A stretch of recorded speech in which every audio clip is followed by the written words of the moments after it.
everyone, welcome to Season 4 Heroes of Busan Overwatch livestream. I'm joined today by Patrick and Sadie. Hey guys! Hey, so excited to be here. Yeah, welcome in. So why don't you introduce yourselves and let us know what you do for the Overwatch team. Go ahead, Sadie. My name is Sadie Boyd. I'm a UI artist on the Overwatch team, and I help support people like Patrick and all of our amazing designers, bringing their vision to life and arting things up and making it look nice. Yeah, and I'm Pat Dietz. I'm the lead systems designer on Overwatch, and I get to work with our other amazing systems designers, our incredible UI artists and UX designers, our incredible engineers, and whole team of incredibly talented people to bring you the features we're talking about today. Yeah, it's awesome. And we have a lot of updates coming to Season 4, but today we'll just be talking about our Battle Pass updates, our events, as well as a deep dive into D.Mon, her development, as well as seeing how she plays in game. So without further ado, let's start with some Battle Pass updates. Patrick, kick it off. Yeah, look, lots of amazing stuff in this season to talk about. I know we're going to start with Battle Pass, but trust me, this is a good one, guys. I think we have some video we can look at really quick. So this is awesome. As you've noticed, and we'll talk about in a second with Sadie, the artists have done a really great job of first elevating the whole visual experience of the Battle Pass. Let's pause it right here if we can for just a minute. As you'll notice, the whole kind of interface has been upgraded here, and most notably, I think, what we've done is we've taken the Battle Pass that existed before, so it's the same 80 tiers, and we have now multiple buckets of content you can work through over the course of the season. After that initial intro bucket that you can see on the left, every one of those buckets in the center can be selected freely at any time to work on it. That means that if you want to work on that Cassidy skin or the Moira skin first, you can do that. And those, none of those tiers have changed in terms of there's still 80 tiers.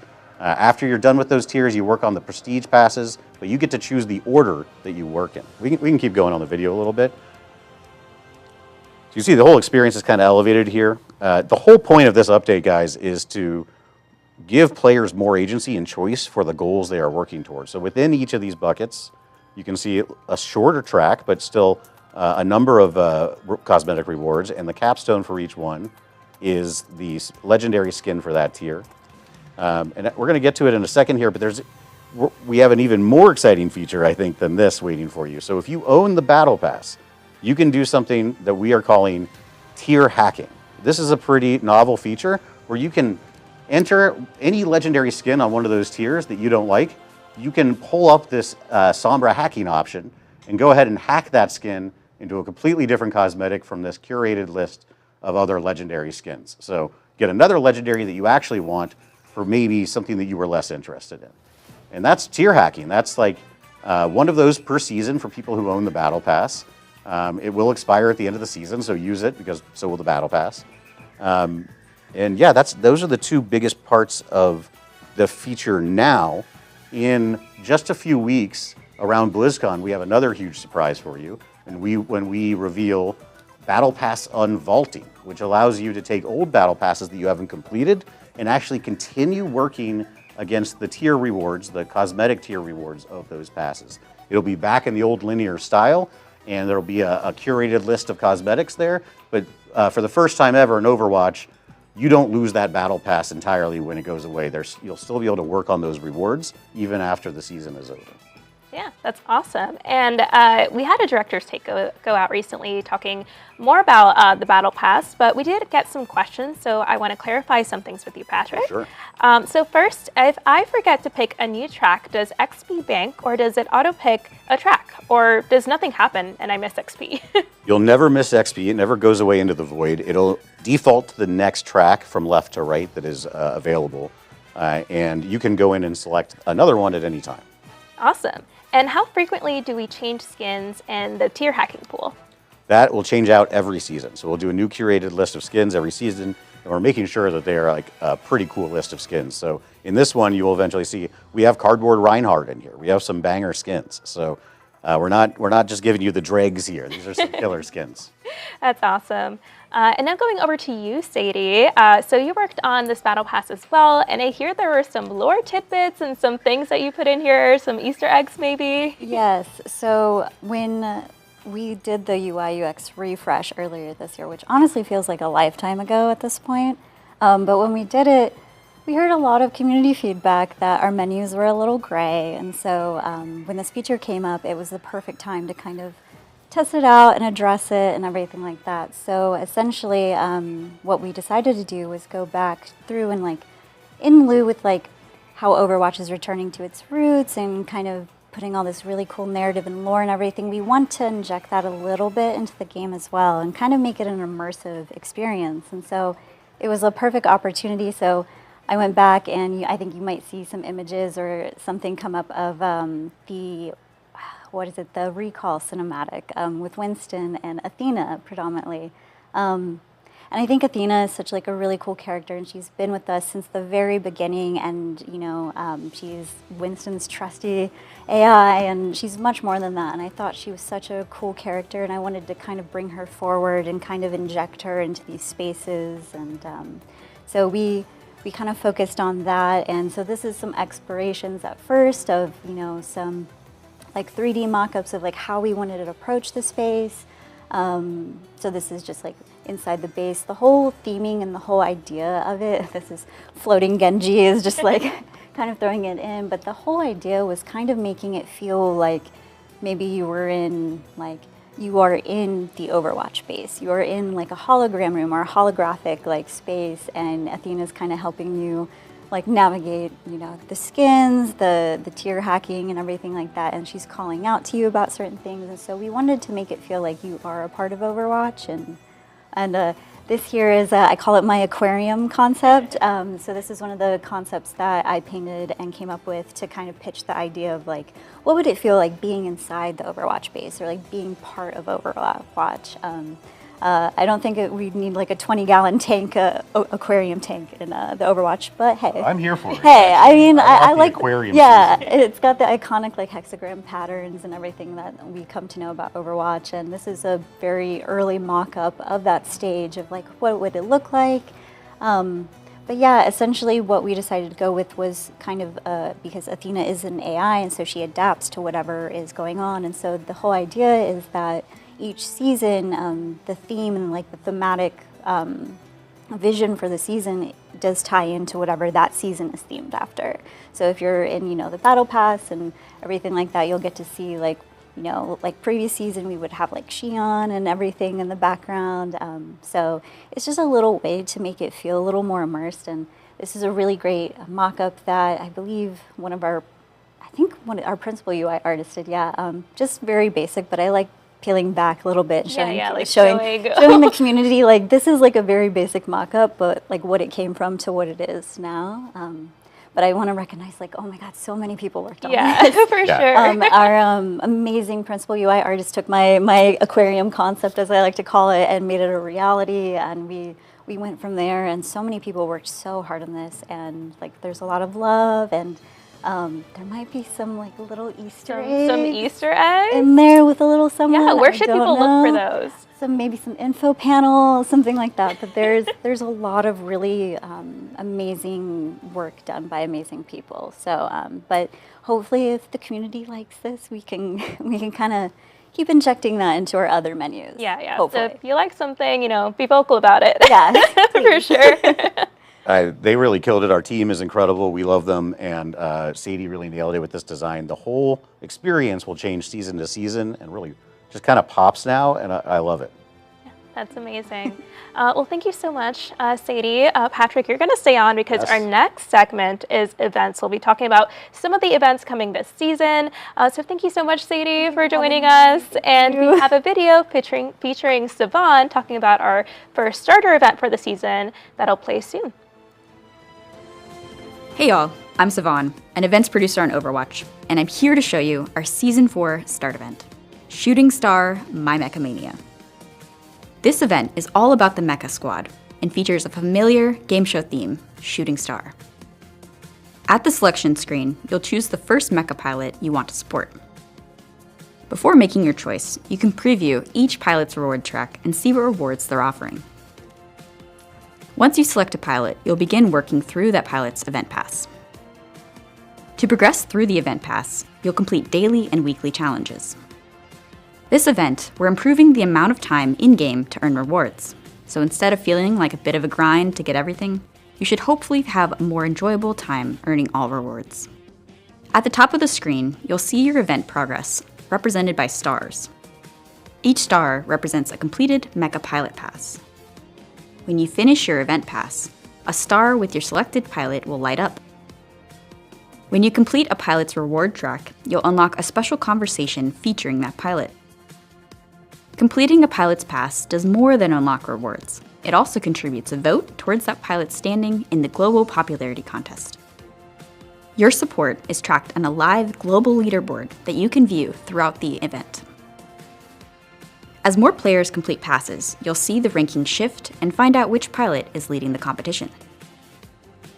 Once you've finished a pilot's pass, you'll be able to choose a new mecha pilot and start working through their rewards. You'll continue selecting new pilots until you've completed all 5 members of the mecha squad. Players who complete all 5 mecha pilot passes and all 5 stars will unlock a special prestige path. This bonus track offers additional rewards for players. And anyone who participated in the event will receive a special winner-themed name card once the event is over. And that's all for Shooting Star, My Mecha Mania. I can't wait to see which pilot will come out on top in this global competition. And look out for more events coming this season. See you in game.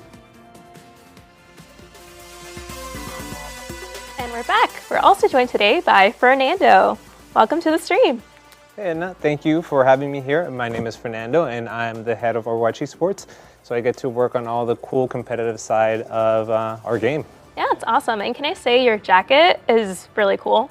Thank you, thank you. This is a pretty fun little piece of swag we got here. Awesome, great. And so we just watched a video featuring our starter event, My Mecha Mania, but we know that's not the only event coming this season. We also have an Overwatch World Cup theme event. So can you tell us more about that? Yeah, definitely. So we're really excited about this. This is going to be our first ever Overwatch Esports event in-game. And it's going to be a really great way for fans to celebrate the Overwatch World Cup as well as engage with the different regions that are competing in the tournament, right?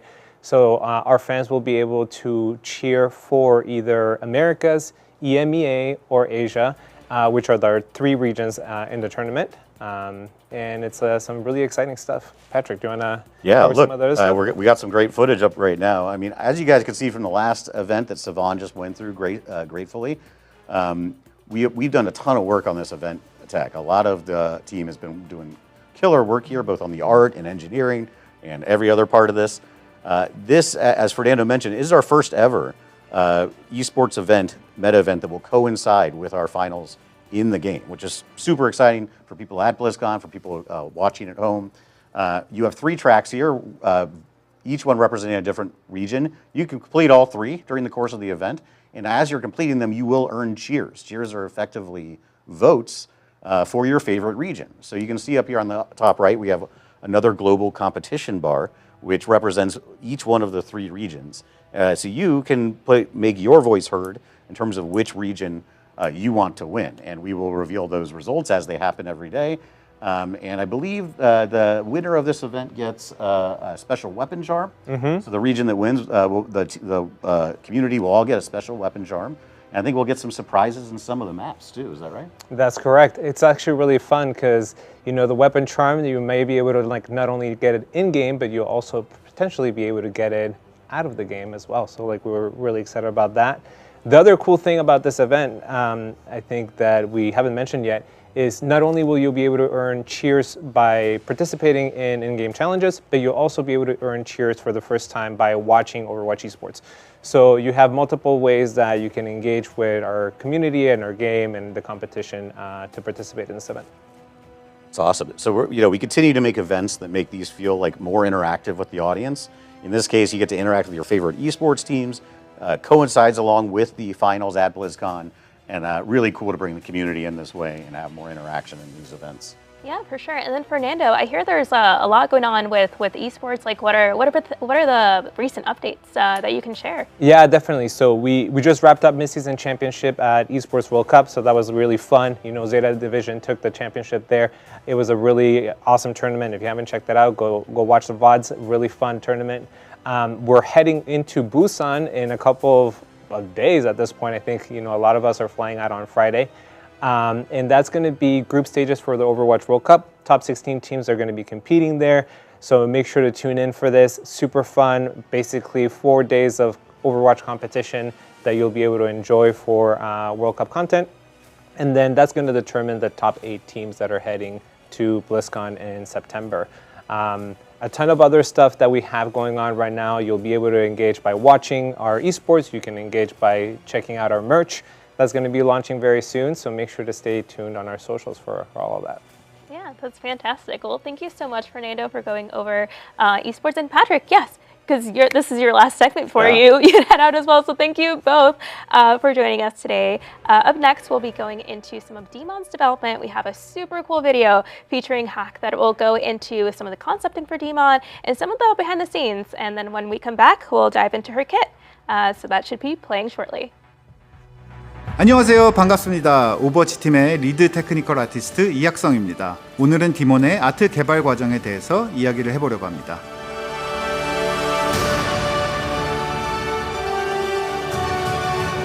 D.Mon's visual design was created to communicate an icy confidence along with the powerful charisma and natural leadership. One of the primary goals when creating her concept was to preserve her identity as a member of the Mecha Squad. D.Mon's design needed to feel visually cohesive alongside D.Va while remaining unique. When concepting D.Mon's mech, the original design was extremely large in comparison to the pilot. So to turn the design into a playable hero, its scale had to be adjusted to function within the gameplay environment. The final size was determined by considering doorways, ceiling heights, navigation spaces, gameplay readability, and D.Mon's scale in relation to other heroes. Speaking of the gameplay readability, D.Mon features a complex combat setup. Due to her size, we need to ensure it felt like you were living the hero fantasy while not blocking gameplay. In first-person view, numerous visual elements including the pilot's hands, the controllers, the mech sword, and the mech's left hand had to be presented clearly and cohesively within the same frame. Now let's look into some of the technical art and animation work we did for D.Mon. When D.Va was originally developed, her design required managing multiple assets in both pilot mode and mecha mode, which makes gameplay and cosmetic updates more challenging to implement. Building on an experience and lessons gained from developing D.Va, the team approached D.Mon with a new rig and animation setup. The system was designed to control 2 independent bodies, the pilot and the mech, within a single integrated rigging framework. D.Mon requires significantly more bones and animations than a typical hero, and accurately synchronizing the movements of the pilot and the mech was a central challenge. The team needed to realize the concept of the D.Mon pilot directly controlling the mech's arms and legs. A specialized rigging and animation system was created to connect the pilot's controls with the mech's mechanical movements. Despite the complexity of the setup, it was important that the relationship between the pilot's actions and the mech's responses remained clear and natural. The D-Mech and the Remech are defining animation sequences of the Mecha Squad. For D.Mon, they were designed as more than simple gameplay transitions. They are distinctive character moments that express her personality and combat style, continuing the shared visual language with D.Va while maintaining her own uniqueness. This is only a small glimpse into the work we put into D.Mon's character. Our teams are always innovating and finding new ways to bring heroes to life. And we hope you enjoy playing D.Mon this season. 여러분 모두 이번 시즌 D.Mon을 즐겁게 플레이하시기 바랍니다. 감사합니다.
Welcome back, everyone, and we have some new devs that are joining us today. Say hi to Andre and David. Welcome in, guys. Why don't you introduce yourselves and let us know what you do on the Overwatch team? Sure thing. Hi, I'm Andre. I'm from the hero design team, and I am the hero designer for D.Mon. Previously, I've worked on Domina and Juno, and now I'm very excited to talk about D.Mon. Yeah, I'm David Estrada, and I worked on the VFX for D.Mon. Worked on a couple other heroes in the past, but yeah, I'm very excited to kind of share how I've kind of done some of the VFX for D.Mon, and yeah. Awesome. Well, we just saw Hawk's video with some really cool effects. So I just wanted to ask you, what is the process of creating VFX, and how is creating VFX for D.Mon? Yeah, so yeah, I guess kind of going from the beginning, like a lot of the stuff is we just take a look at what the hero looks like, of course, and just kind of pulling some inspiration from that, and then we work with gameplay, game designers and stuff like that to make sure the kit is feeling right, smooth and fun. Yeah, and just making sure we're kind of adding the proper feedback for that. But yeah, today I also kind of want to share like how I made the sword you see D.Mon use. Yeah, we have a video for that too. Yeah, so this is kind of what it looks like in game, as you guys will play shortly. This is just kind of starting from a blank slate. This is just, how I started. Yeah, so here you can kind of see like, this is how I, started. It was just like a base texture, and then it was kind of flat. So we have this thing we use called distortion to kind of add a bit more life and wobbliness to the texture you see. And yeah, as you can see here, that base texture we had, we kind of added a bit more life, and it wobbles and stuff like that, just adding a bit more energy. Then here, just kind of adding more of a glow towards the edges, so just kind of gives it more of a sharp look. And then these are those two things together, and as you can see, it's just, gives it a bit more life and feels very sharp and stuff. And then here I kind of wanted the edge to be broken up a bit more and not feel as static. So as you can see here, I added just this extra texture to kind of break up the edge more, have some more energy and feel more alive. Then those are all those things together. So as you can see, it's kind of giving, more of that plasma saber feel, I guess. Yeah, very cool. And then, here, just kind of adding the color, feels cool, and it feels like that cool green sword you saw many years ago, maybe just kind of come to life a bit more. And then just wanted to add a kind of more final touch, just added a bit more heat to the bottom and top of the sword. And then yeah, this is kind of what you see in game towards the end now. And yeah, I thought it came out pretty cool. That's awesome. And I also want to ask, what was the most challenging aspect of creating VFX for D.Mon? Yeah, so definitely, as maybe some people have heard, the remake and like DMech aspect of D.Mon was very difficult. Yeah, there was just kind of a lot of iteration there, working with all the different teams to kind of make this happen. Yeah, so we kind of had to kind of create some new tech here and there because some things we needed to save on a certain animation budget, or just kind of wanted to make things a bit differently than as we did Diva in the past. And as you kind of have seen before, it's just kind of this different transformation because we just wanted her to feel very different as well from Diva. So it's fascinating. Well, we also have a kit deep dive. Andre, this is a hero that a lot of our players have been waiting so long for. So can you give us some insight into her kit, her development? Take it away. Yeah, sure. So yeah, D.Mon, another Mecha Squad member in the game, another melee tank in the game. So naturally it was very exciting for the team to approach this character and develop her kit. And very early on, we had the original concept before for Diva's comics and stuff. So we knew we have this sword and shield, big mech character to work with. So it helped us develop certain guidelines for the character. We wanted to really embrace that sword and shield gameplay. And because the mech is so large, we wanted to make sure it was, from the beginning, it was a very ground-based driven mech, like to feel that heaviness. but still embracing the mecha vibes of like some fast-paced action and cool robotic gameplay, kind of like things like that. So yeah, with that, I think we can just jump right into the kit here. Yeah, and let's do show it. things off. And if any of our viewers, if you're on Twitch and you have some questions, our mods will be pulling some questions and sending those to me, and we'll answer the ones that we can. Cool. So yeah, here she is in the hero select in all her glory. I'll just like swap back here so you can like check out the animation. You can see D.Mon and her mech beast, all cool. And then we can jump right in game and start looking at stuff. So as you can see, the plasma saber sword is very much displayed proudly on your 1P camera here. I think I'll start off with showing off some of the F1 screen here, since people like to see some of the numbers and deep dive into this. So she's got her plasma saber as her primary fire. This is a fast attacking melee weapon. And then she's got her power barrier, which is her self-defensive barrier, similar to other self-barriers in the game. She's got her propulsors as her main way of moving around the battlefield, very dynamic system of a fuel-based horizontal dash. She's got her fusion repeater as a gun she temporarily activates to do some hit scan, long-range firing. She has an alternate fire on the barrier where she does a surging strike, which is a dash, like forward attack to knock back enemies and push herself forward. And then her ultimate limit break, which is a giant horizontal slash that cuts through enemies and amplifies the damage they take, and also buffs D.Mon herself based on the damage she deals. And then naturally, being a mecha hero, we have the eject, where she goes into pilot form.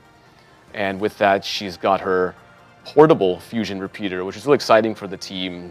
A cool idea the animation team had of like, what if she gets the gun from the mech itself and shoots with that, and we can pose her in a cool, interesting way with the minigun. So that's her portable fusion repeater. And from that, of course, to get back in the mech, she's got her call mech, which, like David explained a bit, very exciting, a commonly discussed thing across the team, even from the very beginning. We gotta like make her go back to her mech in some cool, interesting, different way than D.Va.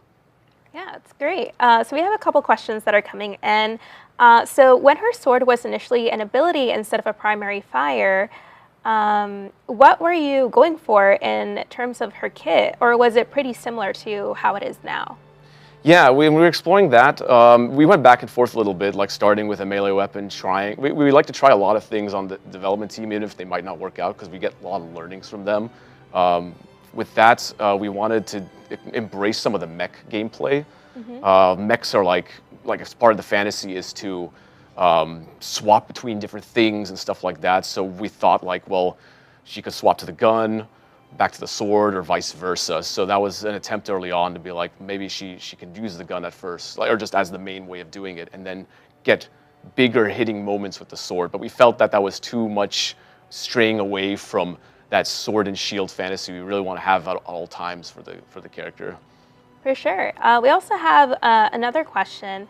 What was the reasoning behind her being exposed in the mecha? Like, was that a design choice? I heard something about like how it was to differentiate her from D.Va. Is that correct? Yeah, a little bit of that. I mean, I don't think I could speak too much behind the visual design, since I'm here making abilities and things. Yeah. But yeah, partly to differentiate,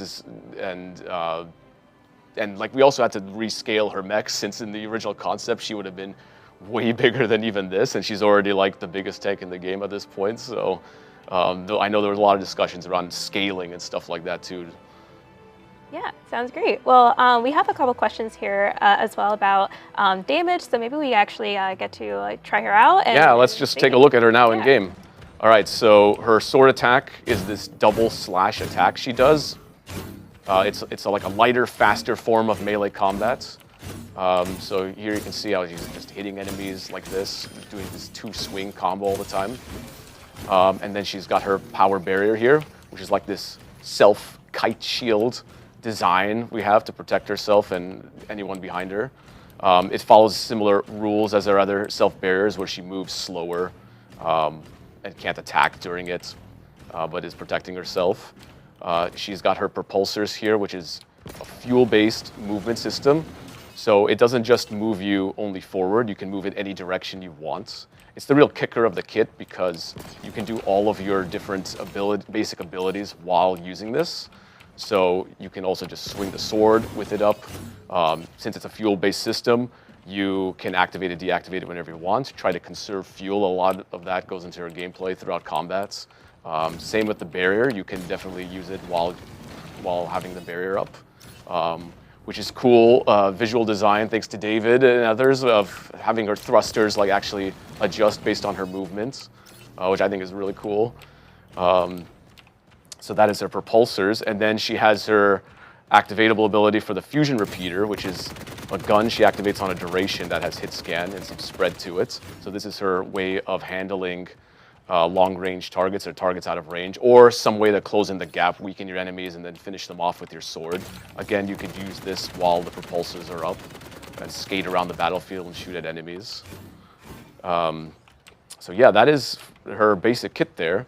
And then we also have her ultimates, which is her limit break slash attack. So she activates it and does a cool long-range slash attack that amplifies damage on enemies. You can see like we're doing this VFX on them. There you can see the purple VFX to show that they have damage amplification on them.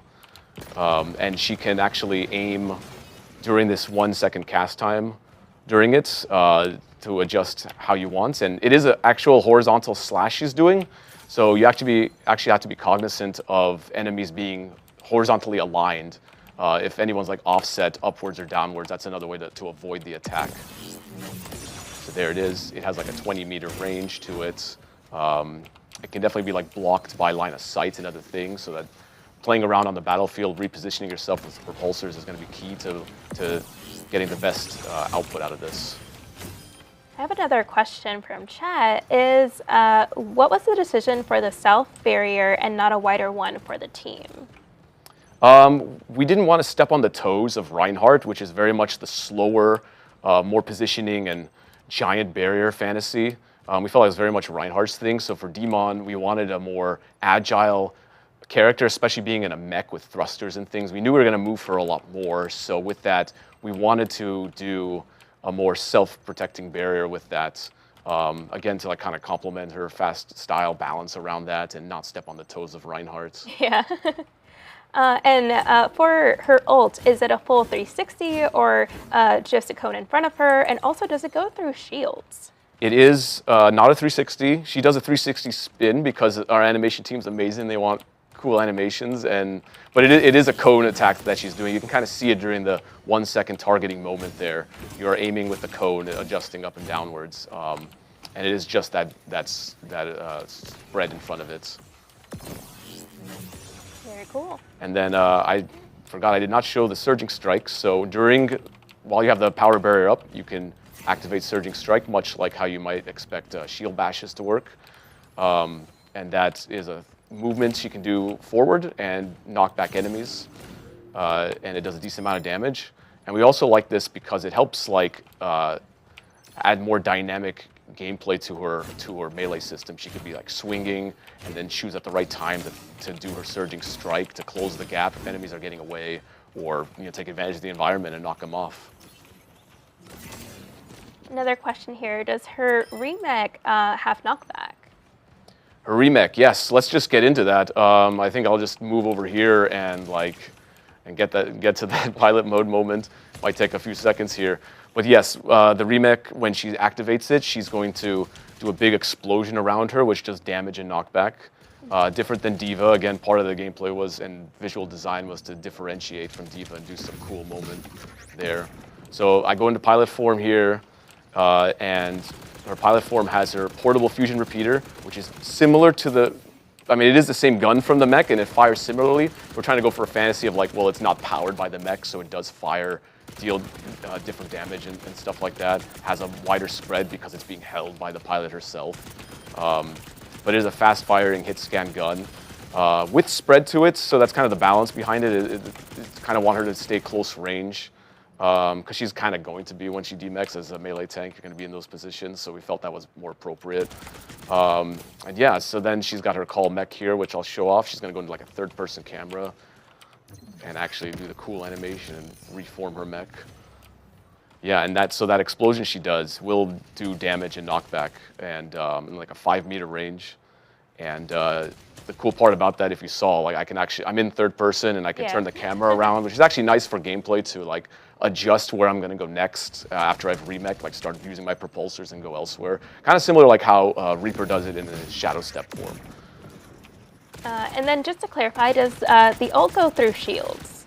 Oh, I forgot to answer that. Yeah. Yes, it will go through shields, but it can still be blocked by other forms of collision, like a May Ice Wall, for example. Here, I'll show the remake one more time. Actually, maybe I could show Yeah, we it. can push that guy off. He might be blocked by the fence, though, but... Oh, no, we got him. Nice. There we go. So yeah, that's the kits, and if you want to answer more questions, or I could talk about the perks. Yeah, talk about the perks. All right, so for her level 1 perks, we got the Beast Within.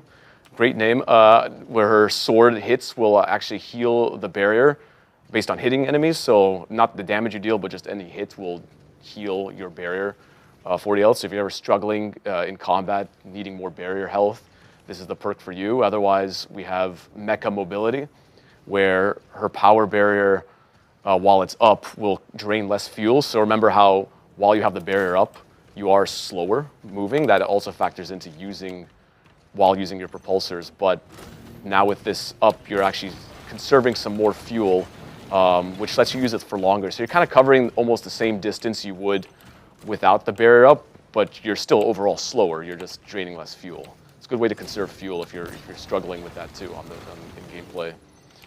And then for her majors, we got Overstrike, which allows her Surging Strike to lifesteal. Very good for sustaining yourself during heavy combat. And the other one is Focused Fusion, which actually transforms her gun.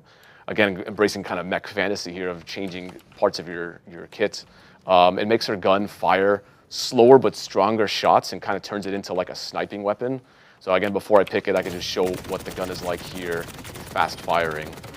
And then if I pick the perk, it'll change the cadence of how it's shot. And this is very good for like if you're struggling for targets from far away, you want to do more sniping attacks on enemies from longer distance. Her gun does hit scan and also crits enemies as well. So yeah, very, very potent for those faraway targets. Another question here. Can she be interrupted out of the remake animation? Is it a very small window? Yes, it actually follows the same cadence as Diva. So the same cast time as Diva. It's about like, I think, a 1 second cast time where she's vulnerable. And once she's in it, or once she successfully casts the call mech, she has that brief and vulnerable state similar to Diva, and then she's vulnerable shortly after that. Yeah, like one of the easy ways to visually tell is like if you see her in the mech isn't like actually formed at all, like that means you can still like interrupt her. Like you'll see her, she'll kind of do this pose where she like squats down a bit, then like jumps back up. During that time, you can kind of like interrupt her with Roadhog Hook or something like that. Oh. And another question here.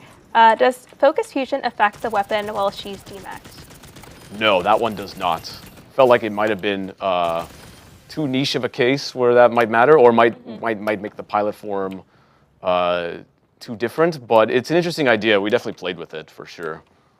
Another cool thing about the call mech I could show is that you can do it even while in the air. So you can jump off and like while you're falling, you're slowed down a bit, do that pause in the air, and transform. We thought that was also pretty cool. That came in later, and we thought like, hey, that's making the call mech even better. That's awesome. Is there anything that you guys were playing around with that didn't make it to the kit? Oh yeah, for sure. Naturally, being a mech character, there's like 1,000 ideas for what abilities we could do. Some of them I don't think I should speak for in case we want to use them again one day for any future hero. But she did have some cool different attacks with the sword. We tried this like charge blade idea we were doing where like what if the sword somehow charges up and you can expel that somehow. It kind of led to like things like Surging Strike or alternate attacks for the sword, but imagine it's like an increasing size on the sword, kind of like how she does the ultimate. That was one idea we were doing early on in the kit, and things move around, and yeah, so that one didn't make it. Another question here. How do you decide how much HP, armor, and barrier health a character like this has? Sure. Partly it is because of the kits. What are her defensive capabilities? What are her movement abilities? These things play around with health, as people might have seen through our balancing. Like Tracer has less health than others because of her fast movements. So there's that. But also when it comes to a tank, there's size. And D.Mon, like I said, is like the biggest tank we've been working with here. So size definitely matters. The bigger you are, the more likely you're going to get shot at. So we have to factor that into how much health she's going to have, how much armor that is, and how much barrier health it's going to have. We've played around with these numbers internally a lot, and naturally we're going to keep an eye on live balance and see how it goes, just like how we always do. And there you go. Well, this has been an amazing walkthrough for D.Mon's kit, a lot of her abilities. So thank you so much, you guys, for walking us through. We're like almost there to when everyone can go live and go play her. But thank you so much, guys, for joining us today. Yeah, happy to be here. Thanks for having us. Yeah, thank you very much. Awesome, and we'll see everyone in game.